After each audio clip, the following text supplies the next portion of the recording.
The Art of Desire, written and published by Audible Aria. In this audiobook, we'll be discussing the intriguing connection between desire and reality. Let's explore the fascinating human experience of creation, where our thoughts and dreams come together to shape the world we live in. Within this complex journey, desire plays a crucial yet mysterious role. As we embark on this exploration, let's take a closer look at the profound impact of desire on molding our surroundings and the paths we choose in life. It's important to understand that desire is more than just a fleeting wish. It is the beating heart of our existence. This powerful force drives us towards our dreams and aspirations, guiding us even in the quiet moments and pushing us onto uncharted paths. At its core, desire ignites our souls with possibilities that are yet to unfold. Desire is like a special call, a way of inviting us to be our very best. Think of each desire as a helpful guide, shining a bright light through the confusing moments of our daily lives. It's like a door that opens up to our innermost selves, showing us just how amazing we can be. But have you ever wondered about the nature of this strong force? Can it sometimes take us into places of too much and not enough? That's what we're really going to talk about here. Take a closer look at the idea that every desire is like a message from something divine, encouraging us to become more aware and enlightened. We're not just going to stand back and watch. Instead, we're going to dive deep into what makes desire so important and how it shapes the world around us. However, it's important to understand that desires, when not in balance, can create disruptions just like ripples on a calm pond. So, our journey is not about getting lost in confusion. It's an invitation to celebrate our incredible ability to dream, desire, and make things happen. Let's explore how we can become masters of this mighty force by using the wisdom from different ideas and practices. Our journey to understand desire goes beyond just definitions. We're delving into philosophy and spirituality.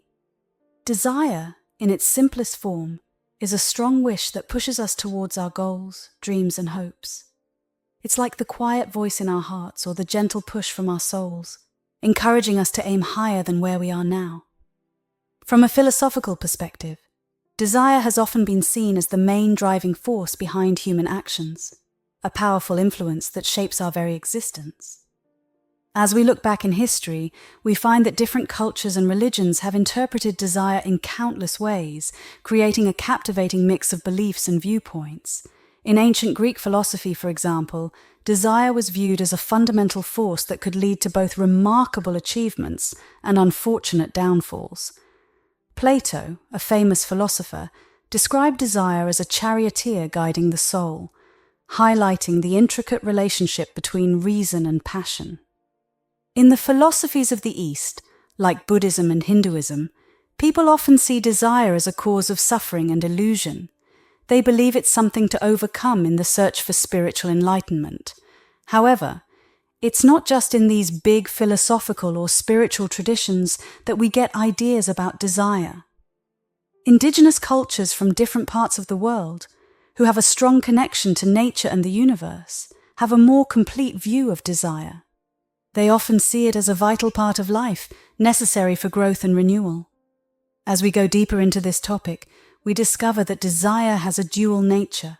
When used wisely, it can be a force for positive change, pushing for innovation, creativity, and personal development. Desire is what drives us towards our highest potential, giving energy to our ambitions and dreams. It's like the inspiration for an artist, the curiosity for a scientist, or the love of a mother, a proof of the incredible power of human longing. However, there's also a side of desire that can be harmful. If it becomes unbalanced or misdirected, it can lead to obsession, greed, and envy, causing trouble both within yourself and in the world around you. Throughout history, we've seen many instances where desires went off course, causing conflicts, destruction, and a lot of suffering. In this way, desire seems like a tool that can bring us happiness and fulfillment, but it can also lead us into deep sadness. Understanding desire becomes a bit like walking on a tightrope. It's about realizing how powerful and promising it can be, while also being careful about the problems it might bring. We need to find a balance, navigating between wanting something and becoming too obsessed, between trying to be happy and the dangers of going too far. Remember, desire isn't just a fancy idea or something in our minds. It's a real part of our lives, something we experience every day because we're human. It affects the choices we make, the things we do, and it shapes our journey through life. Think of desire like a kind of energy. It's similar to the lively force that flows through a forest, unseen but always there, pushing things to grow and change. Picture yourself sitting by a calm pond, watching the peaceful dance of nature. It's hard not to see how this connects to the desires we have inside us. Just like the sun gives energy to the earth, waking up the seeds in the soil, our desires wake up the possibilities hidden in our souls. It's like a force that brings life from deep within us, encouraging us to grow and reach for our own kind of sunshine. Imagine desire as the wind that gently moves through the leaves, making them sway. It's a force we can't see, but we can see its effects in the branches moving and the sounds of the leaves. Our desires guide us in ways we might not always notice, pushing us toward actions, dreams, and the fulfillment of what's calling us from inside. This energy is a natural part of how the universe works, like a necessary beat in the rhythm of creation and making things happen. Our existence is tied to desire. It's the spark that starts the inspiration fire, the force behind the river of creativity. Without it, our lives would be like a barren winter forest, lacking the vibrant possibilities and changes. However, just like the weather needs balance, so does this energy. Too much desire, like too much rain causing a flood, can be overwhelming and consuming. We need to handle it carefully, like a gentle rain that nourishes without causing harm. The key is to guide this energy with care, letting it flow but not letting it take over. Imagine desire as a beacon or a radio tower sending out a specific signal to the universe. Like radio waves travel through the air, unseen but carrying music over vast distances. The energy of desire moves through the quantum field of reality, carrying your intentions and aspirations. It's like a powerful force that needs our attention to keep it in check and make it work for us in the best way possible. Desire is like a signal that connects with the energy patterns of the universe. It links up with situations and chances that are on the same wavelength. This way of looking at desire encourages us to think beyond the usual idea of one thing causing another. It prompts us to think about how our inner feelings, our thoughts, emotions, and especially our desires, connect with the quantum field. Think of every desire as sending out a special kind of signal, like a vibration. The universe, being vast and responsive, reflects back experiences that match this signal. But there's something important to realize. We play a big part in shaping our reality. If our desires are mixed with negative feelings like fear, doubt, or anxiety, it can create a kind of signal that doesn't match well. This can attract experiences that mirror these inner conflicts. So, it's like a reminder that what we put out there in terms of our desires and feelings can shape what comes back to us. On the flip side, when our desires are filled with positive energy, clear and focused intentions, they often bring about experiences that match our biggest dreams. Let's explore a fascinating idea about desire from Frederick Dodson. He suggests that each desire we have is like a cosmic signal. It's a sign that somewhere in the vastness of the multiverse, which is like a huge collection of different realities, there exists a version of reality where that specific desire has come true. When you feel a desire, it's like a message telling you that what you want is possible. Think of the multiverse as a huge library with infinite books. Each book represents a different reality or possibility.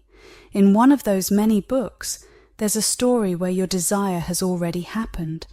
The fact that you have this desire means that somewhere in this vast library of possibilities, that reality exists. So desire is like a special gift. This idea, which aligns with the teachings of Neville Goddard, encourages us to see desire not just as a casual wish, but as a sacred force that drives creation and making things happen. Neville, a deep thinker, had a simple yet powerful idea. Desire is a gift from God. He encouraged us to do nothing more than appreciate this gift, to be thankful for the unseen reality even before it shows up in our everyday lives. In one of his talks called "Your Imagination Creates Reality," Neville expressed, "Desire is a gift of God. Man just needs to accept the gift by giving thanks for the unseen reality before he sees it in his outer world." According to Neville, through our desires, God is guiding us to raise our awareness to higher levels as we go through the journey of life. It's like we need to experience all sorts of situations so that we can come back as an enhanced version of God the Father, having gone through both good and challenging times. Wanting to do more, be more, and have more than what you are right now is like an inner push for growth and expansion. You might wonder if the desire to harm or kill someone could be something inspired by God. The truth is, no one truly desires to hurt or harm another person. Sometimes a person may just want to be free from someone else, and in their limited understanding, they think the only way to achieve that freedom is by getting rid of the other person. What they don't realize is that the desire for freedom already has the power and means to fulfill itself. Because people lack faith, they often misunderstand these gifts from God. They don't realize that the wisdom and power of God within them have ways that are beyond human understanding. When you're thankful for the desires you have, it means they already exist and are ready to become a reality in your life. You don't need to do anything special to help them come true. All you have to do is clear your mind of any doubts about how they will happen and fully accept them as if they were a gift from someone you love. Neville's way of looking at things is pretty important.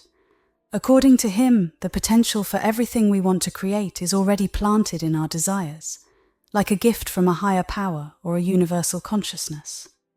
Consider this. All the amazing inventions, incredible artworks, and big steps in human progress began as desires in someone's heart. It's like these desires are little messages from the universe, guiding us toward our part in the big picture. Goddard believed that through desire, God is encouraging us to raise our awareness to higher levels of understanding, to go through all kinds of experiences. It's like a journey through the dream of life where we grow, learn, and eventually go back to where we came from. But now we're enriched by all the things we've been through, both good and not so good. This way of thinking encourages us to take a closer look at our desires.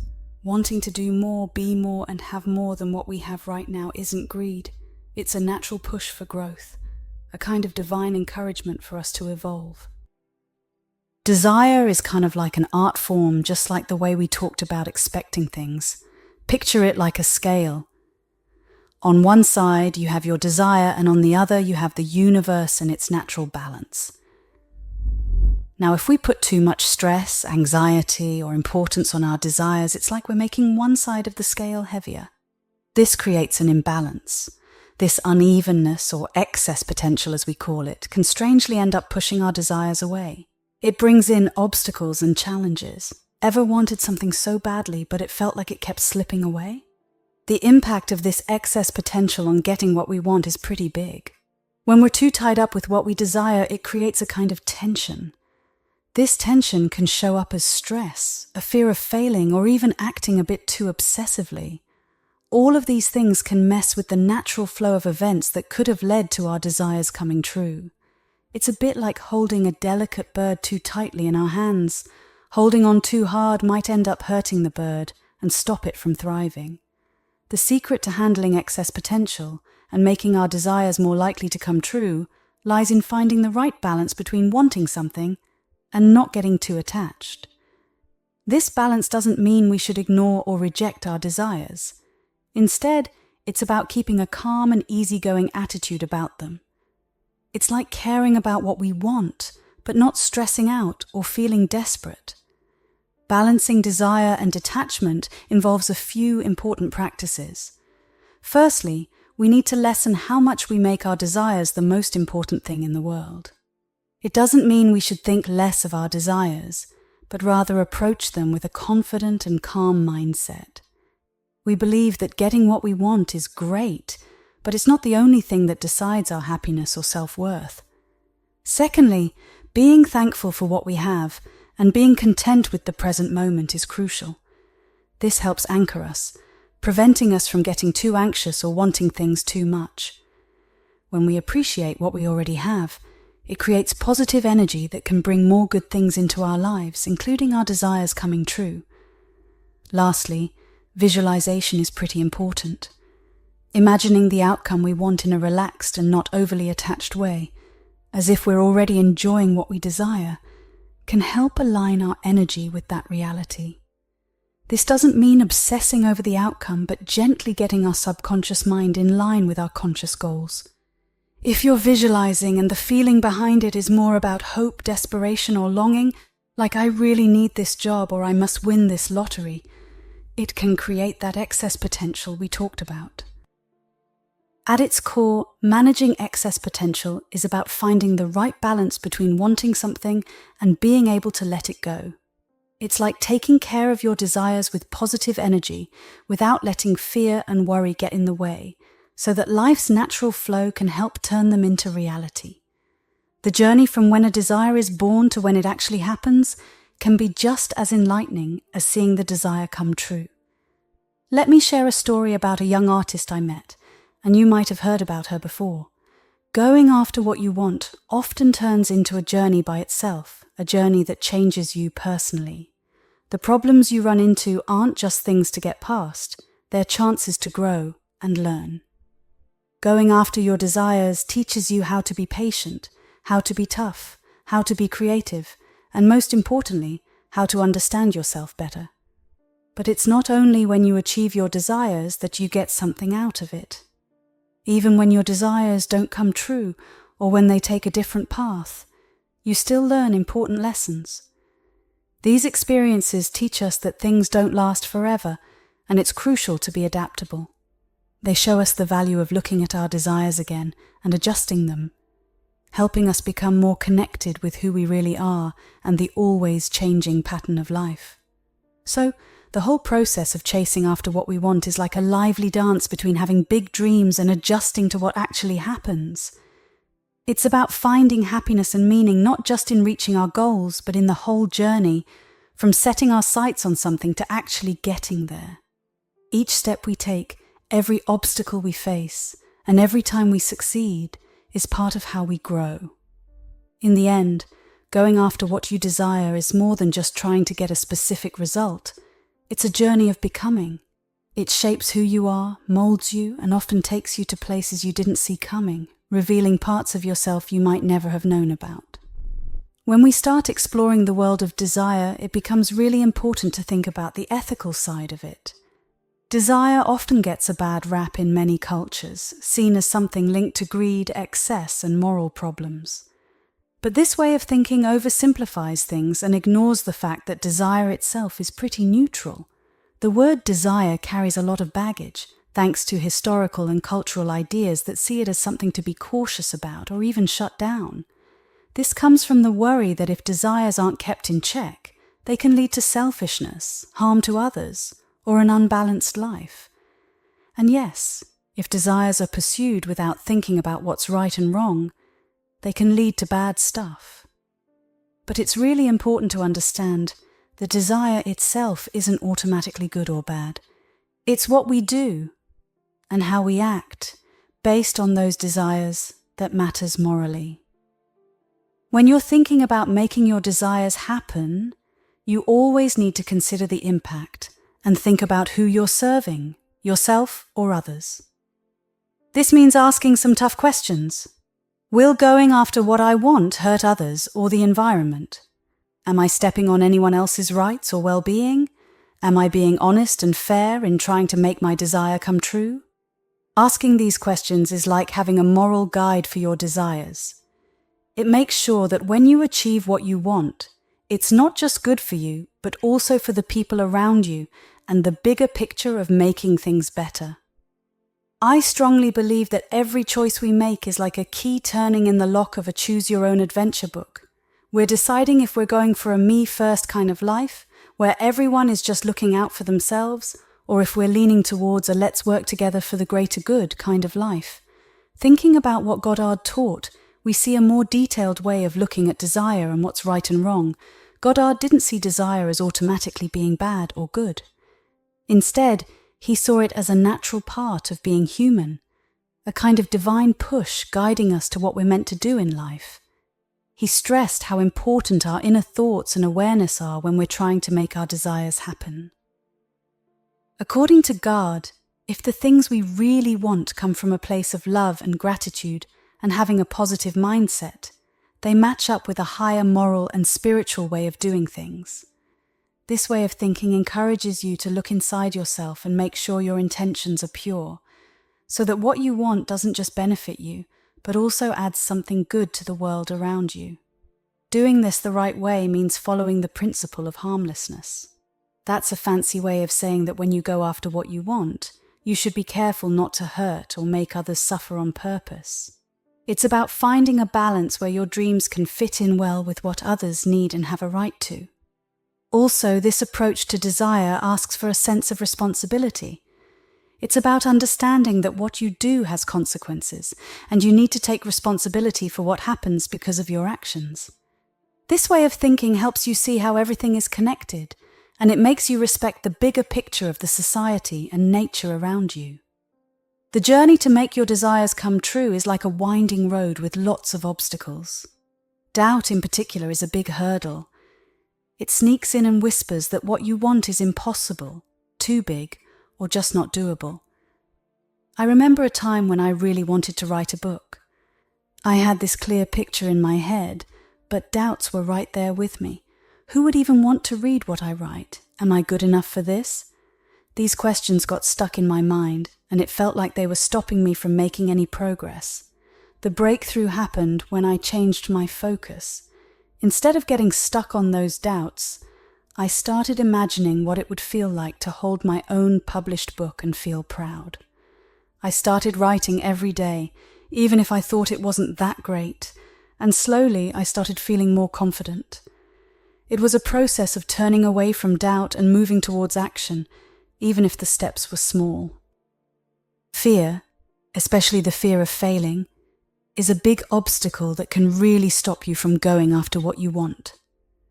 I remember meeting an entrepreneur who let his fear of failing get in the way of his dream. This fear came from a business he tried before that didn't work out. To get past this fear, he started to see failure in a different way. Instead of thinking of it as a bad thing, he saw each failure as a chance to learn and an important part of getting better. By looking at failure as a normal step in the journey, he could move ahead with more bravery and strength. The expectations and rules set by society can be tough hurdles to overcome. They often tell you what you're supposed to want, how you should try to get it, and even when you should do it. Sometimes, there are popular ideas or ways of thinking that try to influence what you desire, but they might only be looking out for their own interests.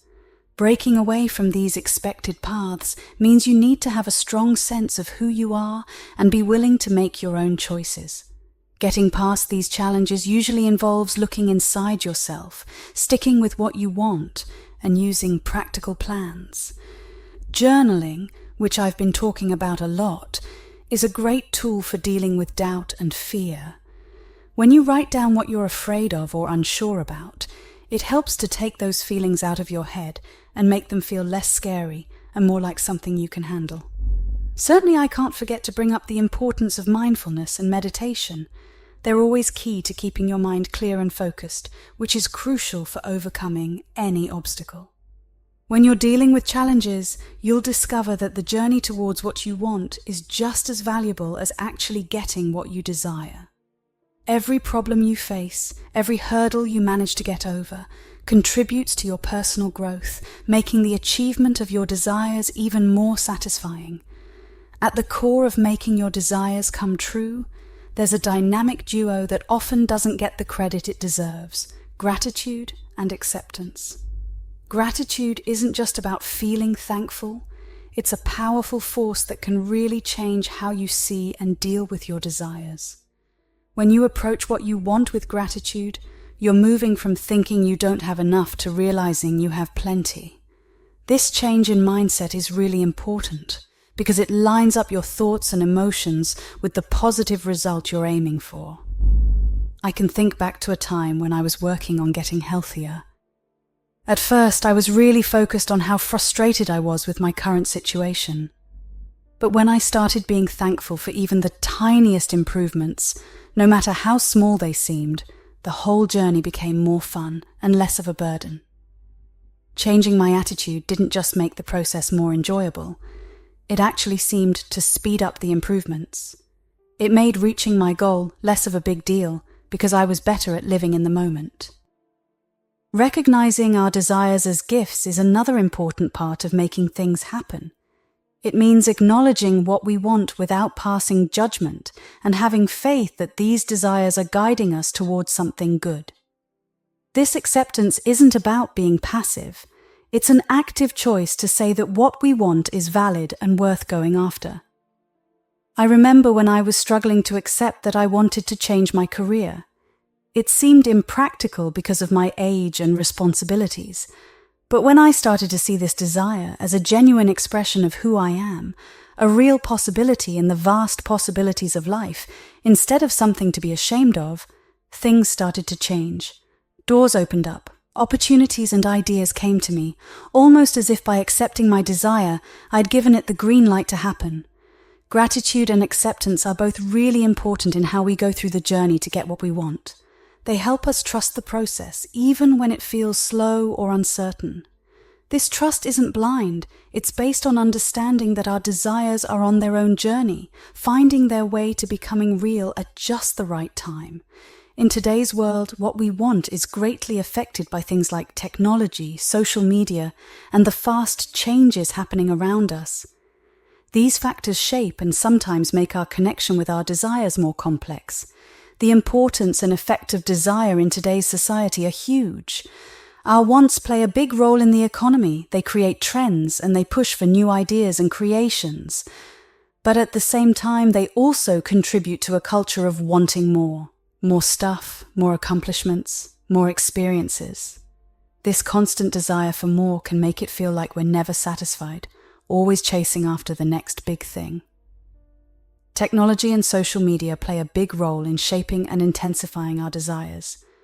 They not only show us endless possibilities and choices, but also create a space for us to compare ourselves to others, often making us feel less satisfied and wanting what others have. The carefully crafted images of people's lives on social media can make our own lives seem lacking, sparking desires that might not even align with our true selves. In this juggling act, managing both material and spiritual desires becomes a significant challenge. Material desires, in themselves, aren't necessarily bad, but they can become problematic when they overshadow our spiritual and emotional health. On the flip side, concentrating only on spiritual desires might lead us to neglect our material needs and responsibilities. The key is finding a balance in everything, understanding that both material and spiritual desires contribute to your overall well-being. Finding this balance is possible through activities like mindfulness, which assists us in becoming more conscious of our desires and where they come from. I want you to ponder, are your desires genuinely yours, or are they shaped by external factors? It's a crucial question, and during meditation, you can begin to unravel the origins of your desires. Mindfulness prompts you to take a moment to think and reflect, guiding you in distinguishing between desires that truly resonate with your authentic self and those that are influenced by societal expectations or passing trends. Achieving a balance between material and spiritual desires involves more than just picking one and discarding the other. It's about blending them in a way that enhances every part of your life. As we continue on this journey, it's clear that desire is not a straightforward, one-sided force. It's intricate and has many facets in our lives. We started by looking at desire from a philosophical and spiritual standpoint, understanding it as a powerful force driving human action and creativity. We've explored how various cultures and religions view desire and the two-sided nature of desire, being both constructive and destructive. We've also delved into the concept of desire as a divine gift through the teachings of Neville Goddard, encouraging you to see your desires not as fleeting wishes, but as sacred impulses, guiding you toward a higher purpose. Additionally, we've discussed the notion of excess potential and stressed the importance of maintaining a balanced approach in desire and detachment, a crucial factor in the process of bringing desires into reality. The expedition of desire is a rich tapestry woven with both challenges and rewards. It's a journey of self-evolution where you navigate through hurdles like doubt, fear, and societal expectations, all of which contribute to your personal growth. In our exploration, we delve into the crucial roles of gratitude and acceptance in the fulfillment of desires, recognizing their profound impact on how you bring your aspirations to life in the modern world. The landscape of desire has evolved into a complex terrain shaped by technology, social media, and the swift pace of contemporary life. Finding equilibrium between material and spiritual desires amidst these influences requires a mindful and introspective approach. Upon pondering this expedition, it becomes clear that our desires transcend mere wishes or goals. They serve as mirrors reflecting our inner selves, directing us toward our genuine potential. Embracing your true desires entails more than merely achieving what you want. It involves embarking on a voyage of self-discovery and personal growth. So I encourage you to embrace your desires with openness and curiosity, viewing them as opportunities for learning, growth, and transformation. Approach them with a blend of passion and detachment, understanding that while they offer guidance, they don't define your essence. Acknowledge that the journey of desire holds as much significance as its ultimate destination. Every step, every challenge, and every triumph contributes to your distinct narrative. Welcome these experiences, extract lessons from them, and let them mold you into a more conscious, content, and compassionate individual.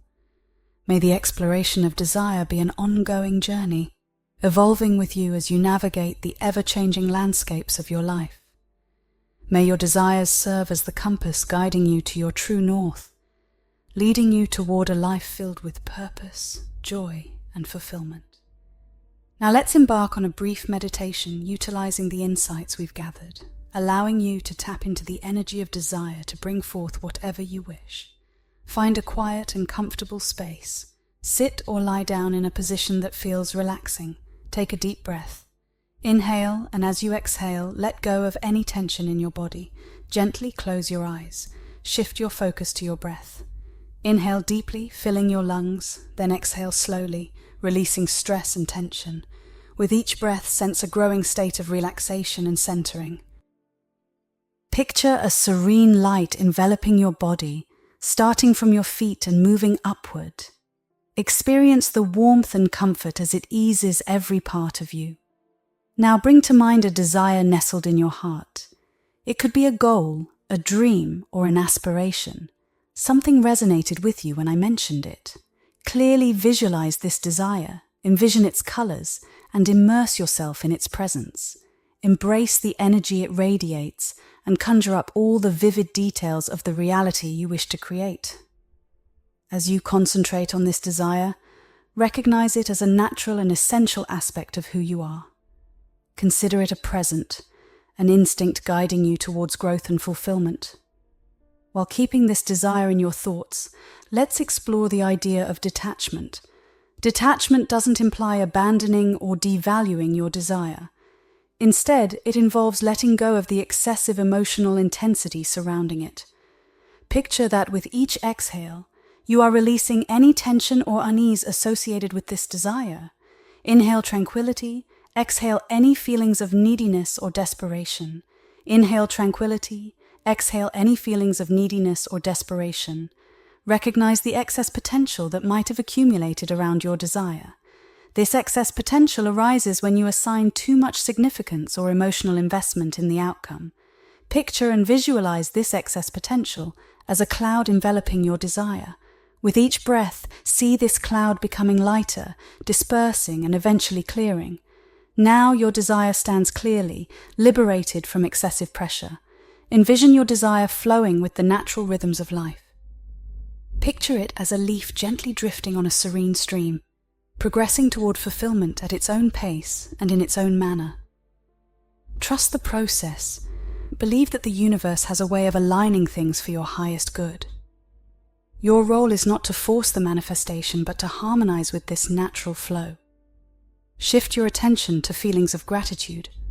Express gratitude for your capacity to desire, for the journey it entails, and the growth it provides. Acknowledge that this desire, whether realized or not, is an integral part of your distinctive journey. It educates, enriches, and directs you. Thank you for listening.